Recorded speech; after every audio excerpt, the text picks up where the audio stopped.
Olá pessoal, tudo bem? Nós vamos passar agora para o próximo capítulo, tá, da nossa matéria, o capítulo 2 da nossa apostila, que vai tratar sobre as leis de Newton, tá? Então, por favor, abram comigo na página 23 da apostila, tá? Para a gente começar este capítulo. Então, na página 23, né, eu quero colocar para vocês aí uma situação. Então, imagine que nós temos que fazer uma mudança. Estamos mudando de apartamento, tá? E aí, nós temos que empacotar, né, as nossas coisas, arrastar móveis, né? E aí, vamos imaginar essa situação aqui, quando nós temos aqui um, um rapaz que está aqui empurrando, né, movendo a mesa com a televisão, né? Para ele fazer esse movimento, ele tem que aplicar uma força, né? Ele está empurrando aqui, então, esta mesa para a nossa direita, tá? É esse movimento que ele faz de empurrar, essa força que ele aplica, né, a força que ele faz para movimentar o corpo, essa força ela tem uma interpretação dentro das ciências, tá? Então, para que algo se movimente, a gente tem que fazer uma força. Nas ciências, a força tem uma definição diferente do que a gente tem no nosso dia a dia, né? Por exemplo, se a gente vê uma pessoa musculosa, a gente fala que ele é forte, né? Fulano é muito forte. Então, se ele conseguir levantar uma massa muito grande, uma caixa pesada, fulano é forte. Essa pessoa é forte. Mas força nas ciências é o quê? É uma ação que pode produzir ou alterar o movimento, tá? Então, ela produz um movimento ou ela diferencia esse movimento, altera esse movimento. Essa força ela pode também deformar objetos. E ainda, a ação da força ela pode levar ao equilíbrio. Então, a força tem essas três consequências dentro da ciência, tá? E é isso que a gente vai estudar nesse capítulo. Né, mas como que a gente vai caracterizar uma força? Quais são as características de uma força? A gente viu aqui quais são os produtos de uma força, né? Que toda força ela é uma ação que produz ou altera movimento, deforma objetos, possibilita o equilíbrio. Mas o que é uma força? Então, para caracterizar uma força, a gente tem que diferenciar dois tipos de grandezas, escalares e vetoriais. Vamos voltar um pouquinho na nossa matéria.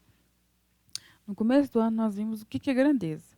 Grandeza é tudo aquilo que pode ser medido. Então, tempo é uma grandeza, massa é uma grandeza, o comprimento é uma grandeza, a altura é uma grandeza, mas tristeza não é grandeza, não pode ser medido. Então, grandeza é tudo aquilo que pode ser medido, tá? E aí nós temos dois tipos de grandezas nas ciências, as grandezas escalares e as grandezas vetoriais, tá? Então vamos olhar aqui comigo nesse último quadro aqui, olha. As grandezas escalares são aquelas grandezas que são compreendidas apenas com a informação de sua intensidade. Então vamos ver aqui um exemplo, ó. Temperatura, massa, volume, energia são grandezas escalares. Porque olha só, eu vou dizer para você aqui, ó. Eu tenho um pacote de tomate que tem massa de 5 quilos, né? Então, a grandeza é a massa, a unidade de medida é o quilograma e a intensidade é o 5 quilos. Então, você já sabe. Você pode falar assim, nossa, 5 quilos é muito, é pouco.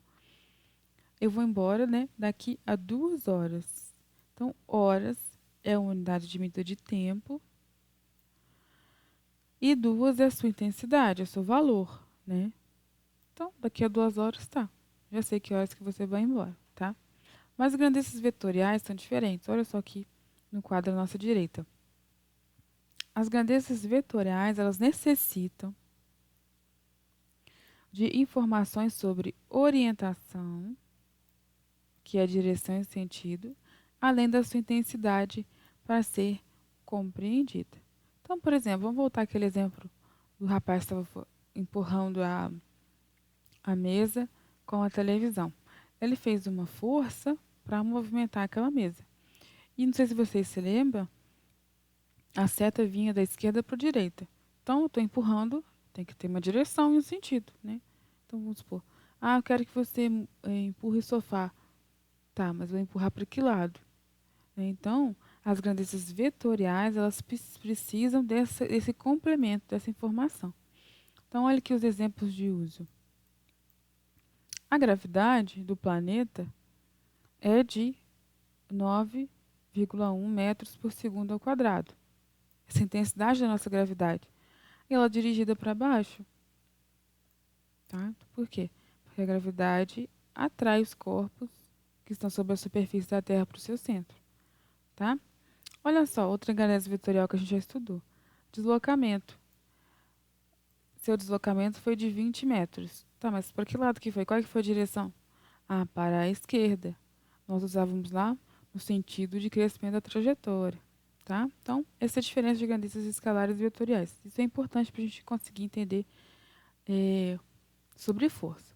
Então, a primeira coisa é força é uma grandeza vetorial. Então, a gente vai ter que estudar a intensidade, mas também a direção e o sentido dela.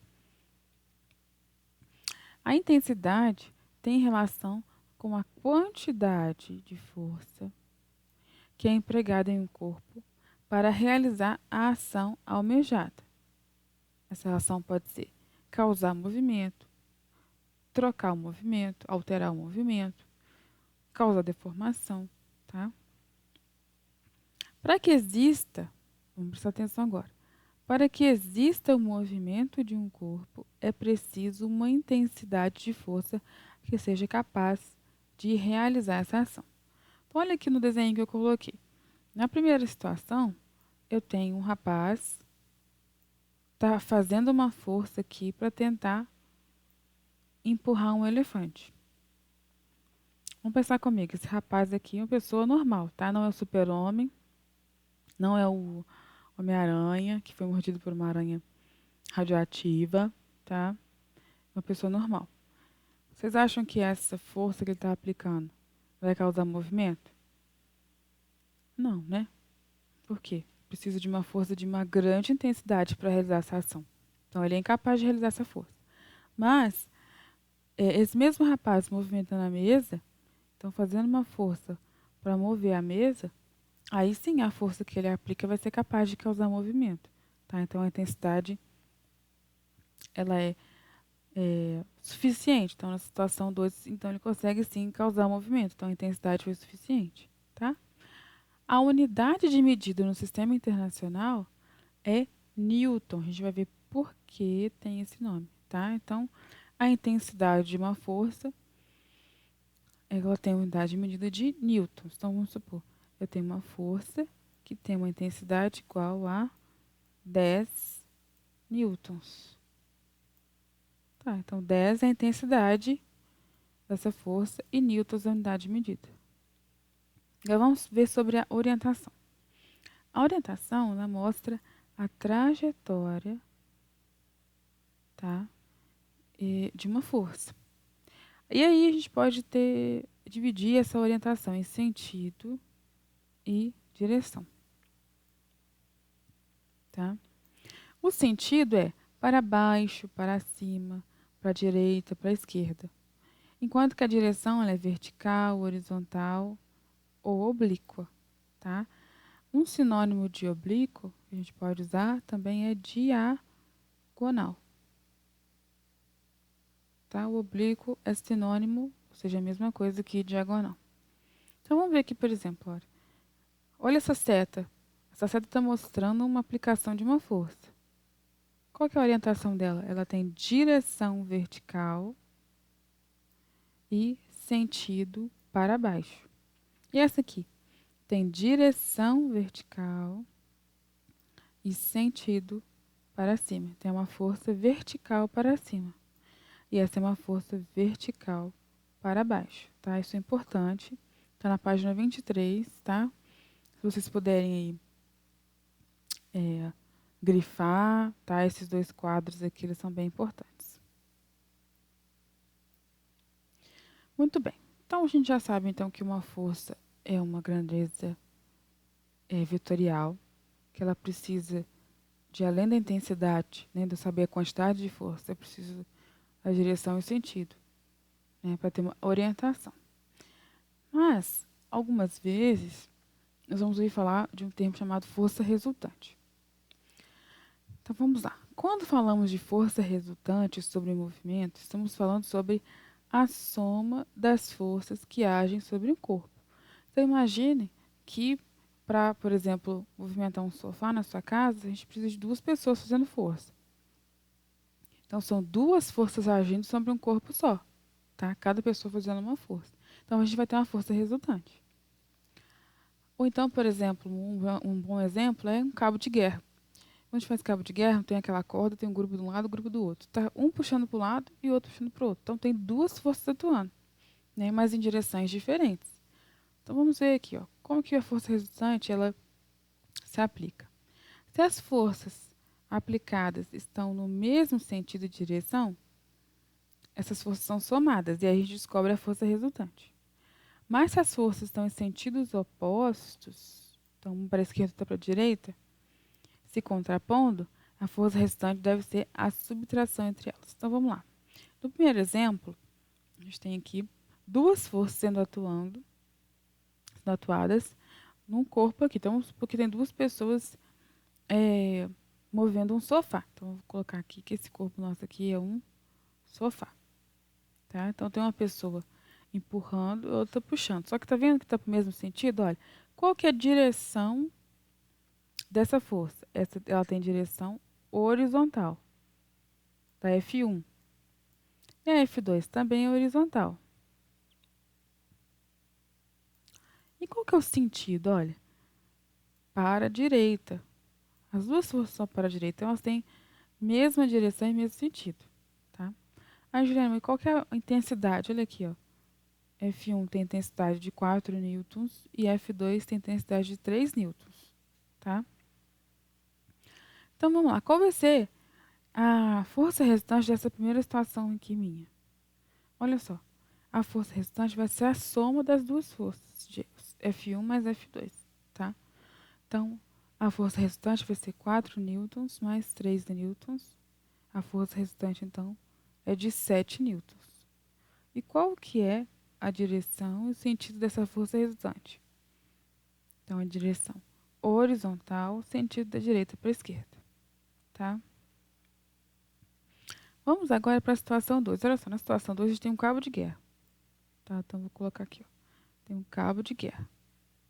Nós temos um grupo fazendo a força F1 e um grupo fazendo a força F2. Tá?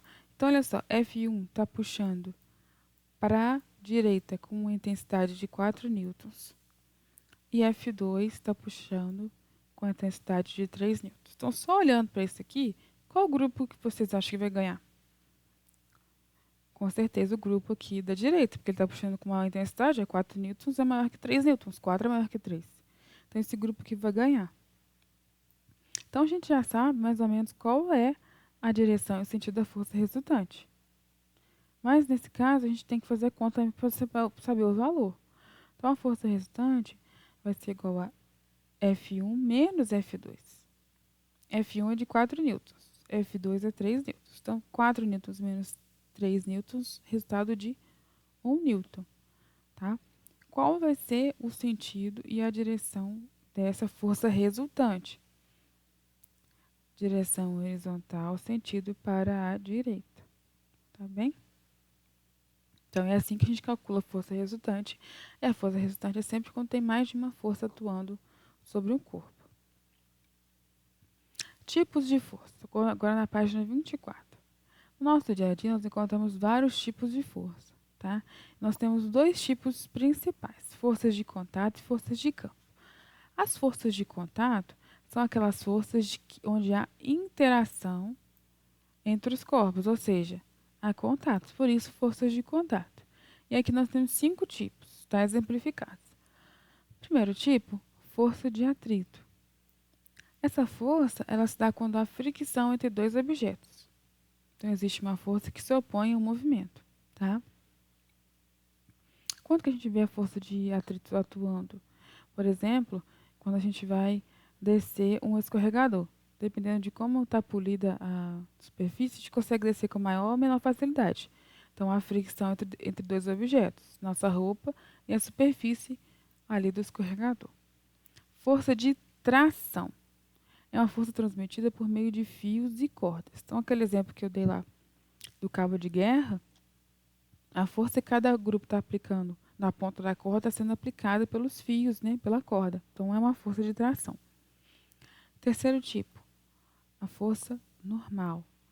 Essa força é aquela que existe entre uma superfície de apoio, tá, e onde a força está sendo aplicada. E ela é sempre perpendicular ao plano da superfície. A gente vai estudar ela mais para frente de forma melhor. Quarta força de contato é a força de arrasto e flutuação. Essa força é que faz resistência na interação entre fluidos e objetos que nela tentam se movimentar. Então, por exemplo, sobre a água, um paraquedas, uma asa delta, tá? E quinto, uma força bem tranquila de entender, que é a força elástica, que é a força relacionada à deformação, compressão e estiramento da mola, tá? Ou de materiais elásticos. Então, o elástico tem força elástica, tá? Outro tipo de força é a força de contato. Essa força é proveniente da ação de corpos que não estão em contato, ou seja, essa força atua à distância. E tem três tipos aqui exemplificados. Primeiro é a força elétrica, que é uma força que origina a partir da interação entre corpos eletrizados. O que é corpo eletrizado? É aquele corpo que tem carga positiva e outro que tem carga negativa. Lembra aquela expressão, os opostos se atraem? Cargas elétricas opostas se atraem, e aí existem forças elétricas. A força gravitacional, a força peso. Essa força, ela atua no nosso dia a dia. É a força que nos prende ao solo, tá? O peso é uma força de campo que age no campo gravitacional dos corpos celestes. Então, todo corpo celeste, ele tem uma força gravitacional. Então, a Terra tem, a Lua tem, Marte tem, o Sol tem, um meteoro vai ter, a Lua de Saturno tem um campo gravitacional, tá bem?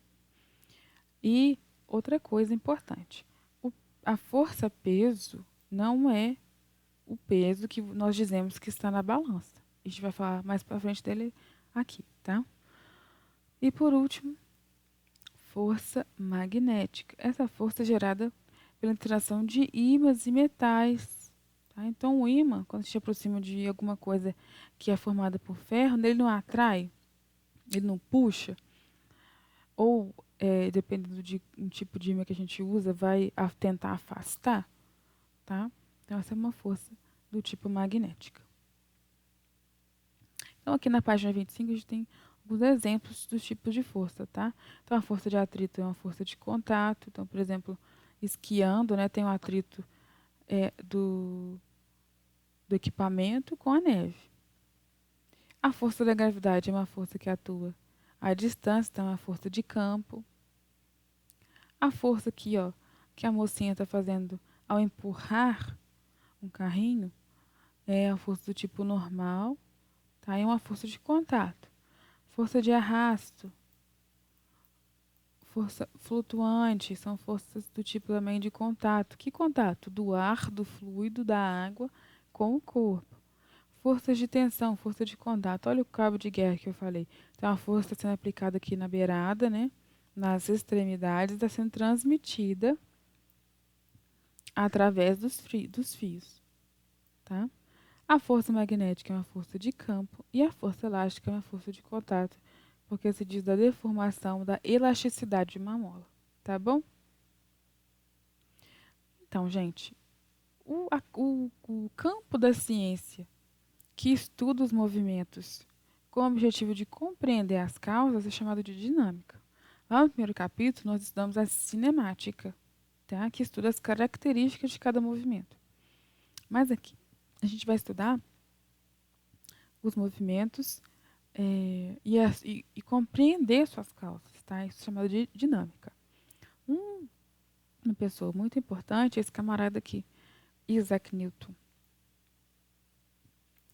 Ele foi um pesquisador muito importante no campo desse estudo da dinâmica, das causas do movimento.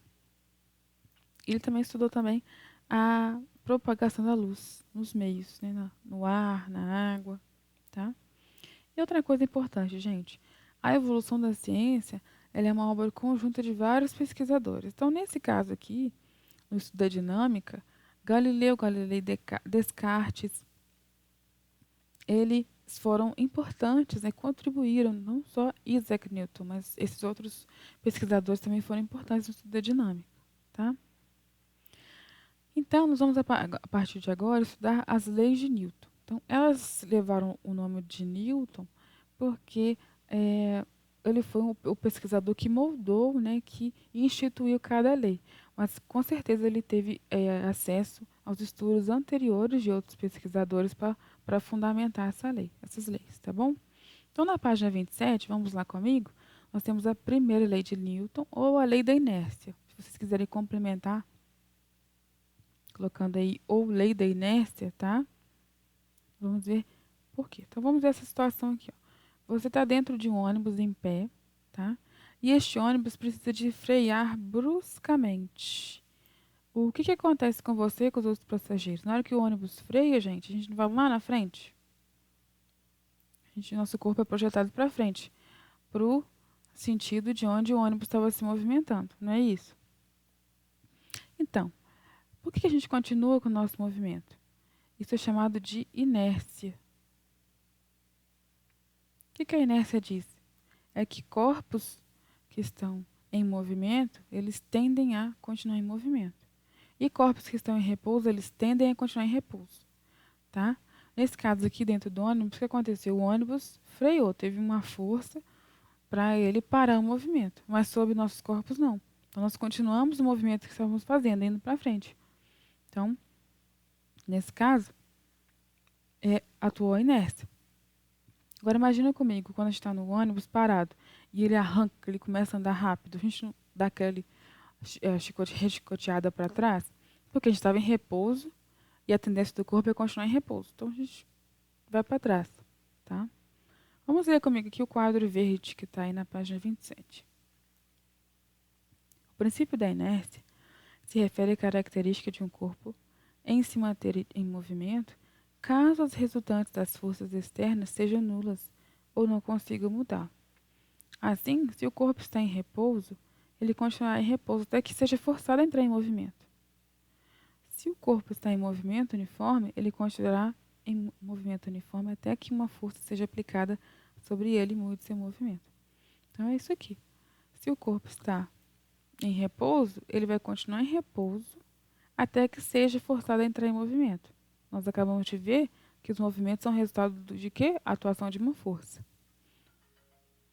E se esse corpo está em movimento, ele vai continuar em movimento até que uma força seja aplicada para que ele mude de movimento. Ele pode parar ou trocar de tipo de movimento. Nós vimos que tem movimento uniforme e o uniformemente variado, né? Então, olha só, essa figura que está na apostila de vocês. A inércia, então, é a tendência de um objeto permanecer em repouso ou permanecer no seu estado de movimento. Então, imagine aqui que a gente tem uma caminhonete, está andando e tem uma televisão em cima do teto, tá? A caminhonete freia e o que acontece com a televisão? Continua o movimento. Quem freou foi a caminhonete, foi a televisão. Então, a televisão ela tem a tendência de continuar o seu movimento. Tá bem? Galileu, em 1938, ele já formulou uma teoria sobre a inércia. Tá? O que ele disse? Que se as forças aplicadas sobre um corpo tivessem resultante nula, o estado desse corpo não se alteraria. E aí Newton, no século XVII, ele aprimorou essa lei, né, dizendo que além das forças aplicadas, também a massa de um corpo, né, atuando sobre a massa de um corpo e as forças que atuam sobre ele determinam a inércia. Então, quanto maior for a massa de um corpo, maior será o efeito da inércia. Então, vamos supor que tenhamos nós e um elefante, né? Qual que é mais difícil de alterar o estado de repouso? Com certeza o elefante, porque ele tem maior massa. Tá? Então, a inércia dele é maior do que a nossa. Tá bem? Galileu foi uma figura importante, gente, porque além de contribuir para a fundamentação de leis sobre os movimentos, né, igual nós vimos aqui, ele também foi importante para a quebra do modelo geocêntrico, que dizia que a Terra estaria no centro do universo, e ele também foi importante na construção e aprimoramento de instrumentos ópticos. Então, por exemplo, aqui está vendo o telescópio aqui na imagem, tá? Ele foi importante por isso. E devido a esses trabalhos, que teve trabalhos muito importantes, mas que contestavam aquilo que era dito na época, ele foi exilado pela Igreja Católica até a sua morte. Tá? Então, seus trabalhos foram muito importantes. Só confirmar aqui essa data, na página 28. Tá? Essa data aqui, olha, é 1638, tá? Não 1938. Tá bem? Só corrigindo. Segunda lei de Newton. Então, mais uma situação. Vamos imaginar que nós temos várias forças atuando sobre o corpo. Se as forças, né, se essa resultante das forças, ela é diferente de zero, então há movimento. Tá? Então, somou ou diminuiu, as forças estão atuando sobre o corpo e foi diferente de zero. Então, tem movimento, porque tem ação, tem força sendo aplicada. Se tem movimento, o que nós vimos lá no capítulo anterior? Tem velocidade. Se essa velocidade é alterada, como que ela pode ser alterada? Se a força continuar sendo aplicada, o corpo vai continuar em movimento e ele pode ter a sua velocidade alterada. Alteração de velocidade é o quê? A aceleração. Tá? E a aceleração de um corpo ela tem relação com a quantidade de força aplicada. Então, quanto mais força eu aplico, maior vai ser a velocidade, maior vai ser a aceleração. E, além disso, a massa do corpo também. Então, vamos voltar ao nosso primeiro exemplo. Então, olha só. Vamos supor que eu estou aplicando aqui uma força de 100 newtons. Tá? E aí, olha, esse elefante ele se desloca muito pouquinho e a aceleração dele é muito baixa. Mas com 100 newtons, eu consigo empurrar essa mesa a uma grande distância e eu continuo aplicando a mesma força, essa velocidade vai aumentar e também a aceleração. Tá? Então, aumenta a velocidade, aumenta a aceleração. Então, as forças aplicadas dependem da aceleração e da massa de um corpo. Esse é o princípio fundamental da dinâmica. Princípio fundamental da dinâmica. O que ele diz? Que a força resultante que atua sobre o corpo, ela depende, né, e ela é igual ao produto da massa desse corpo pela aceleração produzida pela força. Então, em linguagem matemática, ou seja, colocando numa fórmula, força é igual a massa do corpo vezes a aceleração que foi produzida por essa força. Nesse caso, a força é dada em newtons, tá? Lembra que a unidade de medida de força é sempre newtons. A massa precisa ser dada em quilogramas e a aceleração a gente já sabe que é metros por segundo ao quadrado. Então, a força é igual a massa vezes a aceleração. Tá? Então, para a gente mover um objeto que tenha muita massa, a gente precisa de muita força. Tá? Força-peso. Então, como eu contei, a gente está falando de novo aqui dela. A força-peso, que ela pode ser representada pela letra P maiúscula ou a letra F e o P minúsculo aqui pequenininho ao lado, é dada por meio da aceleração da gravidade que atua sobre um corpo, na superfície de qualquer corpo celeste. Então, nós temos aqui Elvis Presley, que está aqui no Polo Norte, fazendo sua dancinha, tá? E ele está sendo atraído pela Terra, tá? Pelo campo gravitacional. Lembra que a gravidade é uma força de campo. Pelo campo gravitacional que atrai os objetos, né, na atuação desse campo da Terra, tá? Pergunta, gente, e a balança? Ela mede peso ou mede massa? Se isso aqui que eu acabei de falar é força-peso. Então, a balança, ela mede massa, tá? Tanto que essa massa tem qual unidade de medida? Quilograma. ou grama, né, que é submúltiplo, miligrama, tá? A força-peso, o nosso peso, ele vai depender da aceleração da gravidade do local onde a gente está, tá? E aí a atuação da força-peso. Então, a força-peso mede o peso de um corpo, tá? Então, a força-peso, P, é igual a massa vezes G. Esse G aqui é a aceleração da gravidade. Para a Terra, a gravidade ela tem força igual a 10 metros por segundo. A gente vai considerar isso, tá? Então, a força-peso que atua na Terra é massa vezes 10. 10 de aceleração da gravidade. Então, vamos supor, eu tenho uma massa de aproximadamente aí 71 quilogramas. Qual que é a força-peso da Terra que atua sobre mim? Qual que é o meu peso? Então, vai ser 71 quilogramas vezes 10 metros por segundo ao quadrado, que é a aceleração da gravidade na Terra. Então, o peso, a força-peso que atua sobre o meu corpo, né? O meu peso, então, vai ser 710 o quê? Newtons, tá? Essa aí é a intensidade da força-peso que atua sobre mim. Exercício resolvido da página 30. Nós temos duas malas, tá? A mala 1 tem uma massa de 10 kg. E a mala 2 tem uma massa de 30 kg. Então, a mala 1, desculpa, tem menor massa do que a mala 2. E as duas estão sendo arrastadas com uma aceleração de 2 metros por segundo ao quadrado. Sabendo disso, calcule a força necessária para que ocorra o deslocamento dessas malas. Acabamos de ver que a força ela vai depender da massa de cada corpo e a aceleração que essa força vai produzir. Então, na mala 1, olha, a massa é 10 kg e a aceleração 2 metros por segundo. Para descobrir a força, o que eu faço? Multiplico. Massa vezes aceleração. 10 vezes 2. Então, a força necessária para deslocar a mala de número 1 é de 20 newtons. Mas a mala número 2 é mais pesada, olha só, tem maior massa, 30 kg. E com a mesma aceleração, precisa de mais força, né, gente? Então, olha só, força igual a massa vezes aceleração.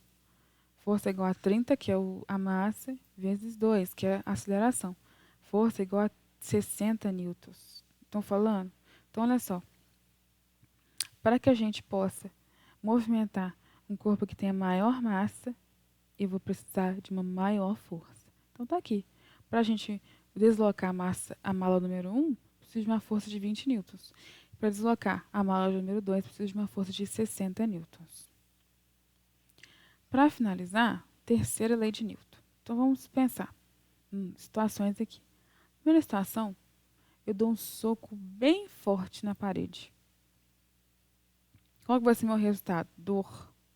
Né? Fora que eu vou deformar a parede também. Tá? O que acontece? Por que a gente sente dor? Ah, porque eu bati na parede, certo? Mas a parede também bateu em você, tá? A parede replica a mesma força que foi aplicada. Está faltando aqui, ó. Replica a mesma força que foi aplicada. Andando de patins. Se a gente estiver andando de patins, vai em direção à parede, bate as mãos na parede. A gente não recebe o impacto que a gente volta para trás? Muito bem.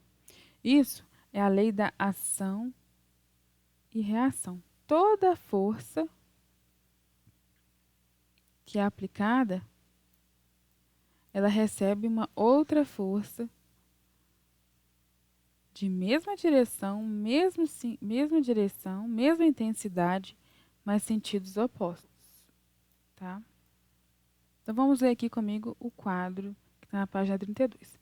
O princípio de ação e reação se dá quando há equivalência entre a força de ação que um corpo 1 exerce em um corpo 2 e a força de reação do corpo 2 para com o corpo 1, que tem a mesma intensidade de direção da força inicial, mas em sentido contrário. Então, nós temos dois corpos, tá? A intensidade que esse corpo 1, a força que esse corpo 1 faz sobre o corpo 2 o corpo 2 também faz essa mesma força sobre o corpo 1. Mas tá vendo aqui, ó, a direção horizontal e os sentidos são opostos, tá? E a intensidade é sempre a mesma. A ação e a reação acontecem em corpos diferentes. Isso é importante, gente. E correspondem apenas à interação. Como são aplicadas em corpos diferentes, não necessariamente essas forças estão em equilíbrio, tá? Porque a gente tem a mesma intensidade, mas atuando em corpos diferentes. Então, o resultado dessa ação não pode ser diferente. Então, vamos colocar aqui, por exemplo, a gente tem um livro sobre uma mesa, tá? Tem a ação, uma força que o livro coloca sobre a superfície da mesa e uma reação, que é a força que a superfície da mesa faz sobre a superfície do livro. Então, há pares de força de ação e reação, tá? Então, as forças de ação e reação são sempre em pares, porque elas atuam em dois corpos diferentes e ao mesmo tempo. Coisas importantes para a gente lembrar. As características dos pares de força levam ainda em consideração, além da direção, a intensidade e a natureza da força, tá? E há diferença nos sentidos das forças, tá? Então, ela vai ter uma mesma direção, a mesma intensidade, são forças da mesma natureza, ou seja, se é força de contato, vai ser força de contato. Se é força de campo, vai ser força de campo. Mas a diferença nos sentidos, igual eu mostrei. O efeito da força, mesmo que ela tenha a mesma intensidade, vai depender do tipo de material que o corpo é feito, tá? Então, se a gente aplicar a mesma força em corpos que têm materiais diferentes, vamos supor um ferro e um plástico. Se a gente aplicar a mesma força sobre esses corpos, vai ter resultado diferente. Muito provavelmente o plástico vai deformar, né, gente? Então, ó, mesma intensidade, mesma direção e sentidos contrários. Essas forças são sempre em pares. Então, vamos pegar um exemplo aqui, olha. Imagina aqui que a gente está jogando futebol.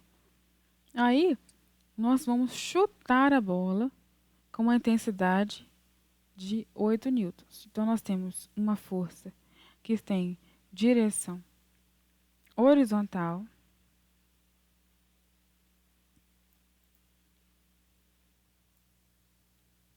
tá? E sentido para a direita. Vai ter uma reação, gente? Vai sim. A bola vai fazer a mesma força sobre o nosso pé, com a mesma intensidade, tá bom? Essa intensidade, então, é de 8 newtons. Qual que é a direção? Também horizontal. Mas qual que é o sentido agora para a esquerda? Então, o sentido trocou. Ah, Juliana, mas quando eu chuto a bola, a intensidade da força de reação é a mesma, mas a bola, ela anda, com certeza. Por quê? Porque o efeito da força na bola é diferente do efeito da força no pé, tá? Como essa força que nós fizemos, há uma reação, mas a bola entra em movimento, tá? Então, está em movimento, está em repouso, independe de força de ação e reação. Então, vamos supor, estou empurrando um elefante. O elefante, então, mesmo parado, vai fazer uma força de reação sobre mim? Sim. Tá? Com a mesma intensidade? Sim. Tá bem? Muito bem, pessoal. Então, ao final do vídeo, eu gostaria que vocês relessem, tá? Desde a página 23, leiam, grifem as partes que eu pedi para vocês grifarem, leiam com atenção aqueles quadros verdes, tá? Onde define cada tipo de lei, cada tipo de força. E eu quero que vocês façam, por favor, os exercícios da página 26, números 2 a 5. O exercício da página 29, número 7, e ele requer uma pesquisa, tá? Uma pesquisa bem simples, porque a gente vai aplicar aqui o princípio da inércia, tá? Então, usando os conceitos de inércia, vocês vão fazer uma pequena pesquisa para responder essa questão. Depois, página 30 a 32, número 9 a 13, e página 34, números 15 e 16, tá bem? Sempre retornem ao vídeo, retornem sempre ao conteúdo para poder resolver os exercícios, tá? Fica bem mais fácil. Não tentem fazer de cabeça. Nesse momento a gente está aprendendo, então a gente precisa de voltar ao vídeo, voltar ao conteúdo escrito para poder resolver os exercícios, tá bem? Estou à disposição de vocês para qualquer dúvida. Um abraço.